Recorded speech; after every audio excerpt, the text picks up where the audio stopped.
नमस्कार मित्रांनो, जय जिजाऊ, जय शिवराय, जय शंभूराजे. आपण प्रत्येकानं सूरज चव्हाणला बिग बॉसच्या सीटवर पाहिलं असेल. खळखळून हसवणारा सूरज चव्हाण बिग बॉसच्या सीटपर्यंत कशा प्रकारे गेला, त्याचा आतापर्यंतचा तो खडतर प्रवास त्याने कशा प्रकारे केला. स्वतःच्या आयुष्यामध्ये इतक्या वेदना भोगत असताना सुद्धा त्यानं त्या वेदनांना त्यांनी त्याची शक्ती बनवलं.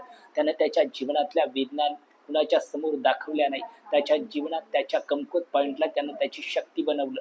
हे मित्रांनो कळता आलं पाहिजे. आपल्या जीवनामध्ये जे आपले कमकुवत पॉईंट असतात ते सुद्धा आपली शक्ती बनवू शकतात. पण त्या दृष्टिकोनातून त्या पॉईंटकडं, त्या विकनेसकडं आपल्याला पाहावं लागतं. तो पॉईंट आपल्याला कळाल्याच्या नंतर तोच आपली शक्ती बनतो आणि त्याच्यातून आपण मग आपलं एक एम्पायर उभं करू शकतो.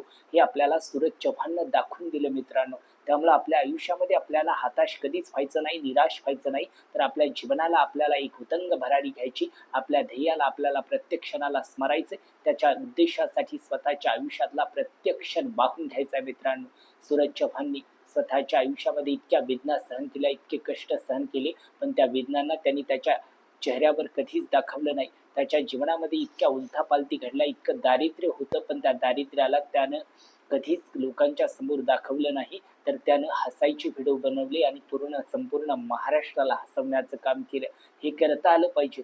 स्वतःच्या जीवनामध्ये, स्वतःच्या पोटामध्ये इतकं दुःख सहन करून सुद्धा एक मुलगा खळखळून महाराष्ट्राला हसवतो, अख्ख्या भारत देशाला हसवू शकतो. मग आपल्या जीवनामध्ये आपल्याला तर इतकं काही दिलेलं आहे देवानं, मग आपल्या आयुष्यामध्ये आपण का परिपूर्ण होऊ शकत नाही? आपण का परिस्थितीच्या विरुद्ध हारतो? आपण आपल्या आयुष्यामध्ये का आत्महत्या करतो? या प्रश्नाची उत्तरं स्वतःला विचारा. या प्रश्नाची उत्तरं तुम्हाला स्वतःला भेटून जातील. आतमध्येच प्रत्येक गोष्ट आहे मित्रांनो. आपण विश्वाला बाहेर पाहतो, पण अंतरात्म्यात सगळं काही सामावलेलं आहे.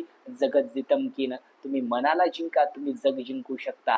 त्यामुळं स्वतःच्या आयुष्याला बुलंद बनवण्यासाठी सूरज चव्हाण सारख्या माणसाला स्वतःच्या जीवनातला आयडॉल बनवा आणि बिग बॉसच्या सीटवर गेलेल्या सूरज चव्हाणला खंबीरपणानं साथ द्या. त्यांना सपोर्ट करा. तुमचा एक सपोर्ट बिग बॉसच्या सीटवर त्याला खूप मोठी मजबूती देईल आणि स्वतःच्या आयुष्यामध्ये आनंदी राहा, सुखी राहा.